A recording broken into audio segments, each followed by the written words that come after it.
Olá, caríssimo aluno, olá, caríssima aluna. Nas aulas dessa semana vamos tratar sobre o projeto de produtos e de processos. Vamos aos objetivos dessa primeira videoaula. Nesta videoaula temos como objetivo entender a diferença entre conceito, pacote e processo. Vamos também entender ou compreender, o fluxo do processo de projeto e procuraremos também conhecer quais são as atividades realizadas nessa importante etapa de projeto. Vamos lá! A vassoura, como conhecemos, foi criada apenas em 1797 por um agricultor dos Estados Unidos, o Levi Dickinson. Com a industrialização, nós melhoramos o processo e a vassoura se tornou um dispositivo mais resistente e muito mais parecido com o que a gente utiliza. O aspirador de pó só foi criado em 1907 pelo Murray Spangler, nos Estados Unidos também. O produto criado por ele deu origem a duas empresas, a Hoover e Dyson, que são os principais players do setor nos Estados Unidos. Nos anos 90, a Joy Mangano teve a ideia de fazer um esfregão que, por um mecanismo, evitava ou não necessitava que a pessoa que estivesse utilizando tivesse contato com o que estava limpando. O Miracle Mop foi lançado na década de 90 e ele permitia que você molhasse alguma superfície e com a cerda de algodão você conseguia absorver a sujeira e também conseguia secar ambientes utilizando o dispositivo. O produto ainda é muito vendido até hoje e a história dela é contada no filme Joy, O Nome do Sucesso, que tem a atriz Jennifer Lawrence como a Joy Mangano. O primeiro robô para limpeza é lançado em 1996 pela Electrolux. O Robotic Vacuum Cleaner é uma espécie de aspirador de pó automatizado. O produto é lançado no final da década de 90, em 96, mas não se populariza. O produto tinha muitos problemas e aí só em 2002 uma startup, iRobot, cria o primeiro robô de fato comercialmente viável e que foi a base tecnicamente para todos os atuais. Esses robôs são muito populares hoje. Para você ter uma ideia, em 2016 eles já eram 20% dos aspiradores de pó. Certo, mas o que há em comum entre esses produtos? Eles são resultado de intensas atividades de projeto na indústria, que permitiram incorporar novos atributos para resolver um problema clássico de limpar os ambientes. O que é um projeto? Um projeto é um processo através do qual algumas exigências funcionais de pessoas são atendidas por meio da moldagem ou configuração de recursos e ainda atividades que englobam um produto, serviço ou processo de transformação que o produz. Projetar é conceber a aparência, o arranjo, ou seja, a disposição, e a estrutura, ou seja, as partes de algo antes disso ser criado. É, antes de tudo, um exercício conceitual. O projeto é uma atividade que ajuda os negócios a se conectarem fortemente com seus clientes, ao antecipar suas necessidades reais. E isso dá condições às empresas de se destacarem no mercado, que cada vez mais é competitivo. Mas o que é projetado em um produto ou serviço? Nós projetamos o conceito, que é o entendimento da natureza, do uso e do valor, principalmente do valor, do serviço ou produto para os clientes. O pacote de produtos e serviços, por sua vez, envolve os produtos e serviços componentes da solução que fornecem os benefícios que são definidos no conceito. E o processo vai ser o conjunto de atividades necessárias para criarmos os produtos ou serviços e entregá-los ao mercado. Veja que nós projetamos não só a ideia por trás do valor daquele produto, como também projetamos as partes dele, mais ou menos como nós vamos visualizá-lo fisicamente ou como vamos visualizá-lo caso seja um serviço, em termos de etapas, e o processo que vamos utilizar tanto para fabricá-lo quanto para entregá-lo ao mercado, e no caso do serviço, para prestá-lo aos clientes. Podemos olhar a atividade de projeto como um processo. Lembra que nós falamos que todo processo tem inputs que podem ser recursos transformados ou de transformação, que envolve um conjunto de atividades de transformação e que também gera outputs, que seriam produtos ou serviços? Se a gente olhar para a própria atividade de projeto, a gente pode também identificar seus recursos transformados, que seria informação técnica, a informação do mercado, do que o mercado precisa ou valoriza, a informação do tempo que a gente tem disponível para poder desenvolver esse novo produto ou serviço. Temos também os recursos de transformação, os equipamentos que vamos precisar para poder testar e para poder projetar o nosso novo produto ou serviço, e os profissionais técnicos e de projetos que vão ser responsáveis por desenvolver esse novo produto ou serviço. Espera-se ao final que o output sejam os produtos e serviços totalmente especificados para que possam ser fabricados. O processo produtivo todo pensado e principalmente um conceito, né, que deu base a isso tudo, muito bem definido e que também vai ser importante para a comunicação desse produto ou serviço com o cliente. Bom, e o que envolve o processo de transformação? Transformação envolve, então, um conjunto de etapas que vamos precisar para poder projetar o produto ou serviço e também aquilo que utilizaremos como critério para avaliar o seu desempenho. Esses critérios podem ser definidos a partir de padrões de desempenho, que se relacionam com aqueles objetivos de desempenho que vimos: qualidade, velocidade, confiabilidade, flexibilidade e custo. Nós falamos agora em etapas que seriam utilizadas no projeto de produto e serviço, mas quais seriam? As etapas seriam geração do conceito, triagem do conceito, projeto preliminar, avaliação e melhoria e prototipagem em projeto final. Vamos tratar sobre cada uma delas agora. O óleo WD-40 é uma marca registrada, utilizada em diversas áreas como um óleo de penetração. É um limpador, lubrificante, uma solução anticorrosiva.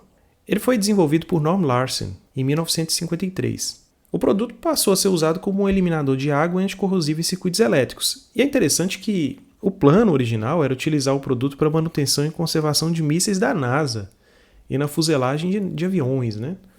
Mas não tardou que foram descobertos muitos outros usos para ele. É interessante também saber que o produto, o nome dele, WD-40, significa Water Displacement Fourth Attempt, ou seja, 40ª tentativa de dispersor de água, é exatamente porque o Norm Larsen tentou 40 vezes até encontrar, né, essa composição química que é utilizada no produto até hoje.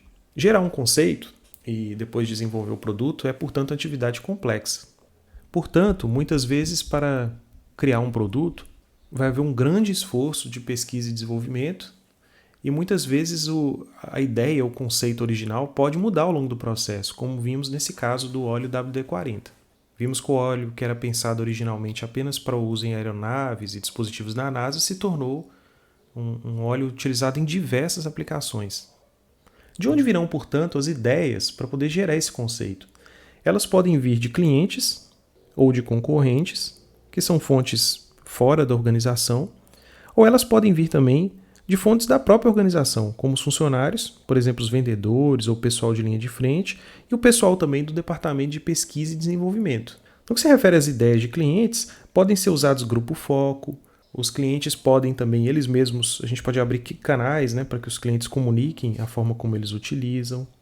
Nós podemos também aplicar questionários, podemos entrar em contato telefônico ou por mídias sociais e aos poucos nós vamos descobrindo como de fato eles utilizam os produtos ou eles querem utilizar. Outra estratégia é engenharia reversa, que consiste em desmontar um produto para entender como a organização concorrente fez. Nesse caso, nós vamos identificar algumas coisas que talvez eles não fazem bem e que a gente deveria evitar e coisas que eles fazem muito bem e que nós deveríamos copiar. Ou talvez coisas que poderíamos fazer melhor.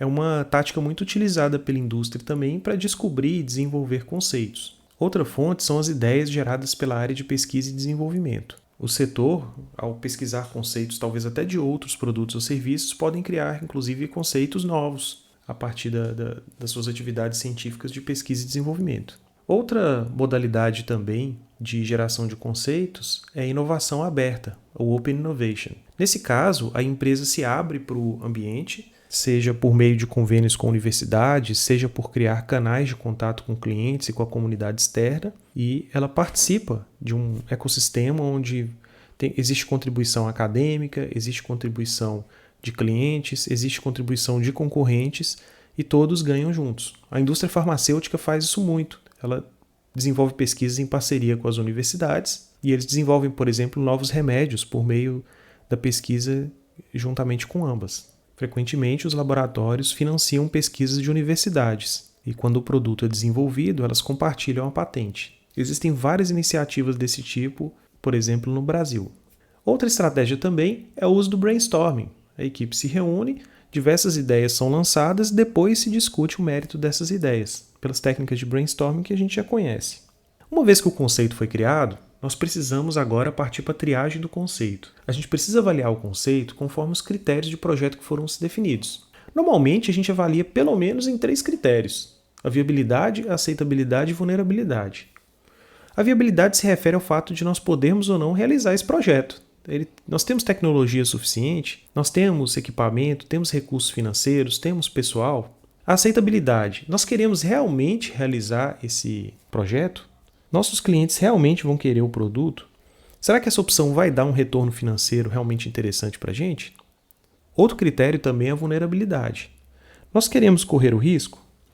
Nós entendemos mesmo todas as consequências ao adotar essa opção? Bom, se a gente for bem pessimista, o que é que pode dar errado se a gente adotar essa opção? Nesse sentido, então, nós temos um grande desafio nesse funil de balancear a avaliação cuidadosa com a criatividade. Se a gente for muito rigoroso nos nossos critérios, nós não vamos seguir com nenhuma ideia. Toda ideia vai ter algum risco. Por outro lado, a gente também não pode arriscar demais e perder tudo, né? Inclusive e principalmente o tempo, que pode significar também uma perca, né, de espaço de mercado. Então, o que utilizamos normalmente é um conceito de funil de projeto. A ideia do funil do projeto é que nós começamos geralmente a levantar as ideias, até por brainstorming, por exemplo. Nós começamos com uma grande quantidade de opções de projeto. Nós começamos então a aplicar uma série de filtros: viabilidade, aceitabilidade, vulnerabilidade e outros critérios que possamos adotar. E aí aquelas várias ideias que pensamos no início vão sendo aos poucos refinadas. E à medida que a gente refina, nós vamos entendendo que estamos caminhando para um projeto em que há menor incerteza e maior possibilidade de retorno. Ao final, muito provavelmente, das várias ideias que levantamos numa primeira atividade de brainstorming, vamos talvez definir uma única atividade que será aquela, ou um único projeto que será aquele que será perseguido durante o restante das etapas de projeto do nosso produto ou serviço. E teremos uma maior certeza também do que será desenvolvido. Isso é normal e inerente à atividade de todo projeto. E é importante que tenhamos essa clareza. Uma vez que fizemos o conceito e que depois fizemos a triagem desse conceito, nós vamos partir para o projeto preliminar e o projeto do nosso produto ou serviço. Nessa etapa, vamos especificar os componentes do pacote. A ideia é se definir quais serão as partes do pacote produtos ou serviços, a estrutura desses componentes e a ordem em que eles vão ser montados ou adicionados ao produto ou serviço. Isso implica buscar a redução da complexidade do pacote e, ao mesmo tempo, definir o processo para criar o pacote. A busca pela redução da complexidade envolve geralmente 3 estratégias: a padronização, a comunalidade e a modularização. A padronização se refere a restringir a variedade, mantendo o valor real para o cliente.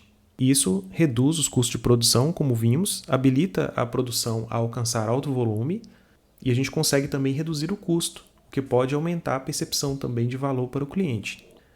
Nessa etapa também, a gente pode utilizar a estratégia de comunalidade. A gente vai tentar utilizar elementos comuns em diferentes produtos e serviços. Isso é muito comum, por exemplo, no mercado automotivo. Você tem partes de um carro que são utilizadas em outro carro. Temos também no mercado de eletroeletrônicos, muitos celulares compartilham peças com outros aparelhos celulares.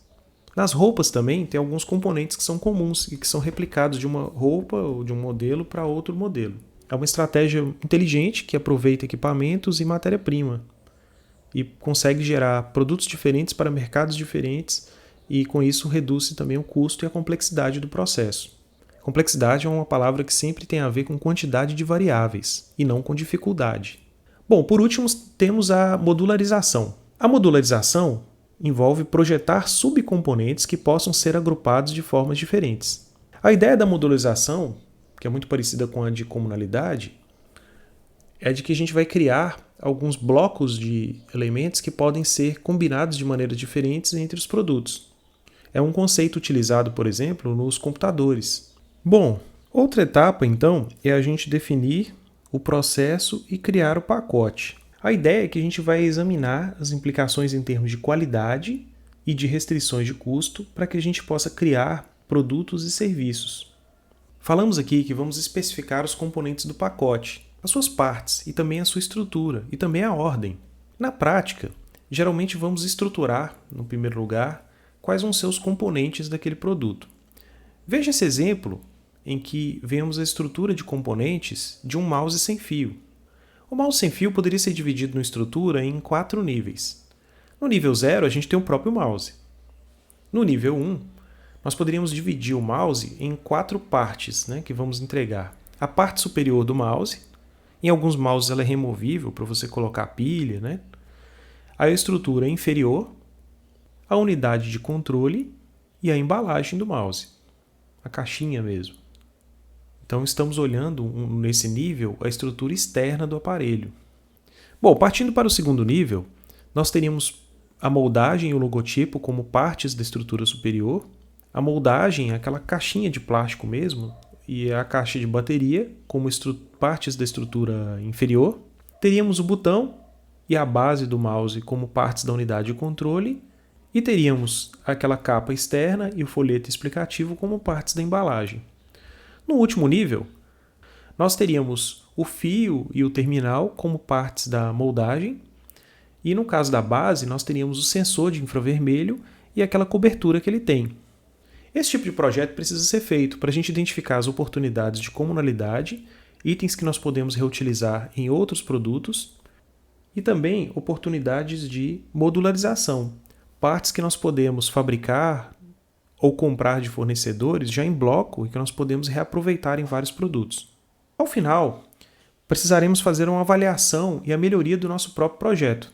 O que a gente vai fazer nessa etapa é verificar o que pode ser melhorado nos projetos preliminares antes que o produto ou serviço seja testado no mercado.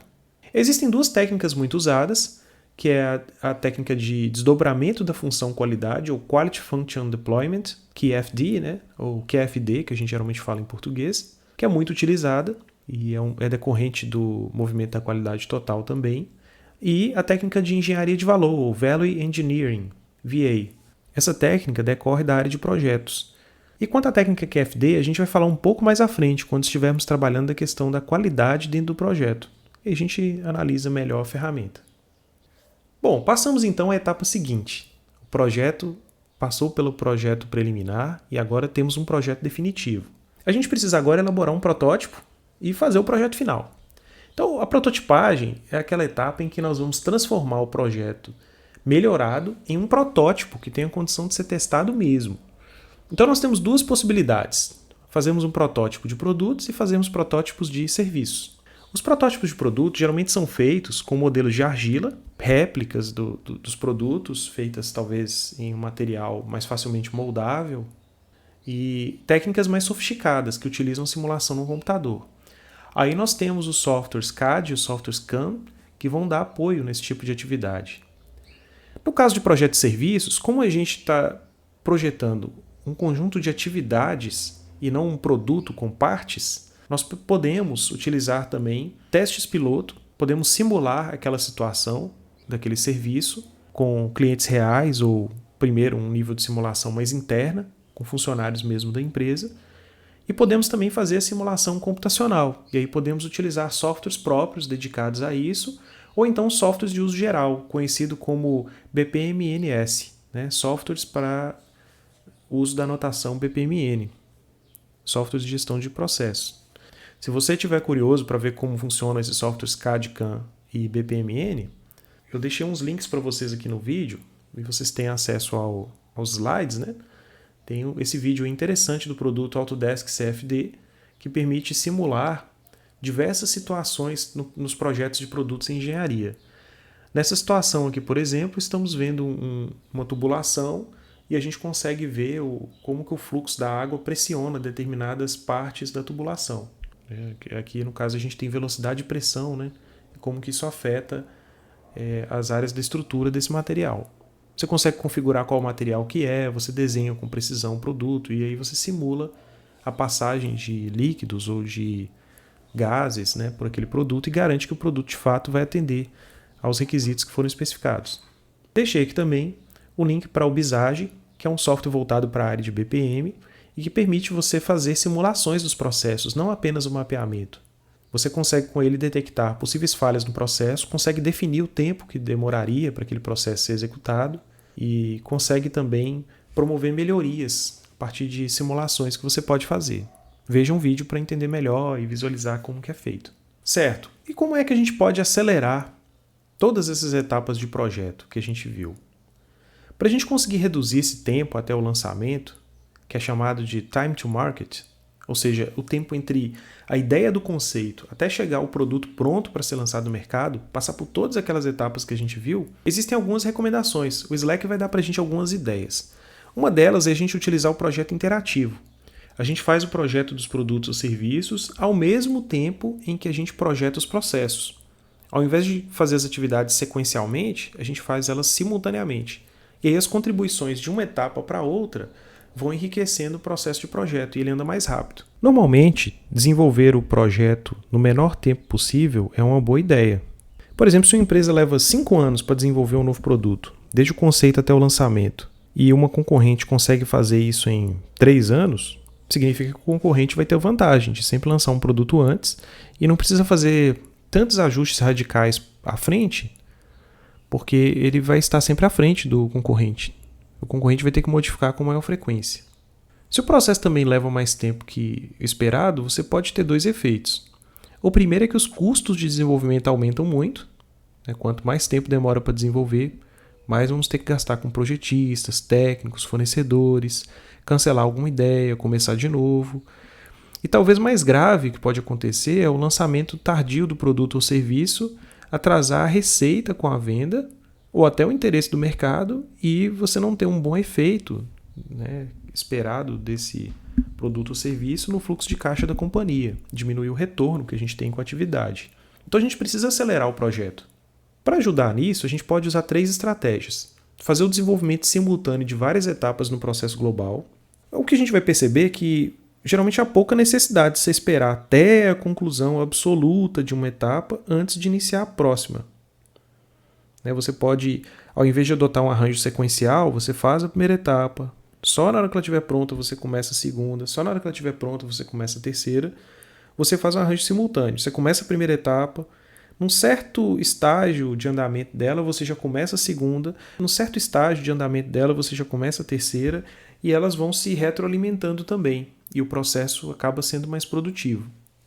Outra questão importante também é a gente buscar uma resolução rápida de conflitos e de incertezas. A discussão e a escolha das melhores ideias precisa acontecer o tempo todo, e quanto mais rápido a gente percebe algum problema e discute e resolve, melhor. Então, esse processo de rediscussão do projeto precisa ser estimulado e realizado constantemente durante o projeto.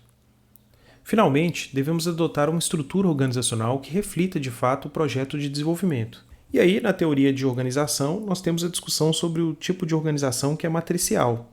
Nesse tipo de organização, você tem aquela força-tarefa que está desenvolvendo aquele projeto, vai ter uma certa autoridade sobre os recursos que são utilizados, mas ela vai compartilhar recursos de outras áreas.